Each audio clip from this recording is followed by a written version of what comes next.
Davantage soucieux de leur santé et de leur ligne, de plus en plus de Britanniques optent pour la sobriété, un phénomène qui a poussé l'industrie de l'alcool à s'adapter.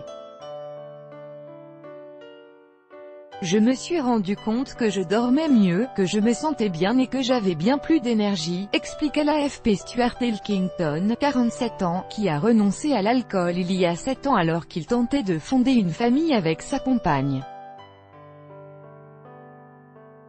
Un niveau de consommation au plus bas depuis 12 ans en 2017, sur 7100 personnes d'au moins 16 ans interrogées dans le cadre d'une étude de l'Office des statistiques britanniques, ONS, seuls 57% avaient consommé de l'alcool au cours de la semaine écoulée, c'est le niveau le plus bas observé en 12 ans.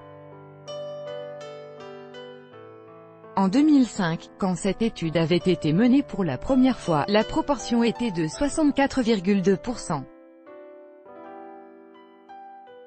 Et les abstinents sont de plus en plus nombreux. 20,4% de la population ne boit jamais d'alcool, contre 18,8% 12 ans plus tôt, en particulier parmi les 25 à 44 ans, 20,6%, contre 15,5%. Pour Stuart Elkington, le bien-être retrouvé s'est accompagné cependant d'une frustration. Boire une bière me manquait. Mais quand j'essayais d'en trouver une sans alcool, qui est le bon goût de la bière, je n'y arrivais pas vraiment. Pas de temps à perdre avec des gueules de bois. Alors en 2016, il lance Dry Drinker, une société de vente en ligne de bières, vins, mousseux et spiritueux sans alcool ou faiblement alcoolisés. Quand vous avez des enfants, une famille ou une vie très active, vous ne voulez pas perdre de temps avec des gueules de bois. Pour moi, il s'agissait de tirer le meilleur parti, savourer une bière fantastique, mais sans les aspects négatifs de l'alcool, dit-il.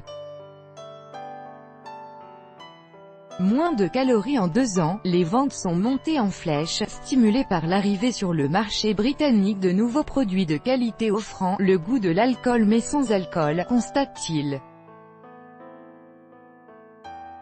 Une tendance amplifiée par le succès croissant de la campagne Dry January, janvier sobre, lancée en 2013 par l'association Alcohol Concern, qui encourage à ne pas boire une goutte d'alcool pendant un mois après les excès des fêtes de fin d'année. Selon celle-ci, 5 millions de Britanniques y ont pris part en 2017.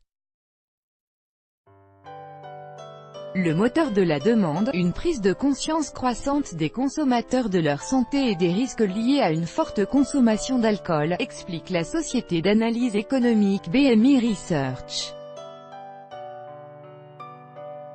Ces produits contiennent également moins de calories que les boissons alcoolisées conventionnelles, donnant un élan supplémentaire à la demande, souligne BMI Research. L'industrie de l'alcool comme la grande distribution se sont engouffrés dans ce créneau porteur. Signe des temps, le Great British Beer Festival, qui transformera en août un centre d'exposition londonien en plus grand pub du monde, proposera pour la première fois de son histoire des bières sans alcool.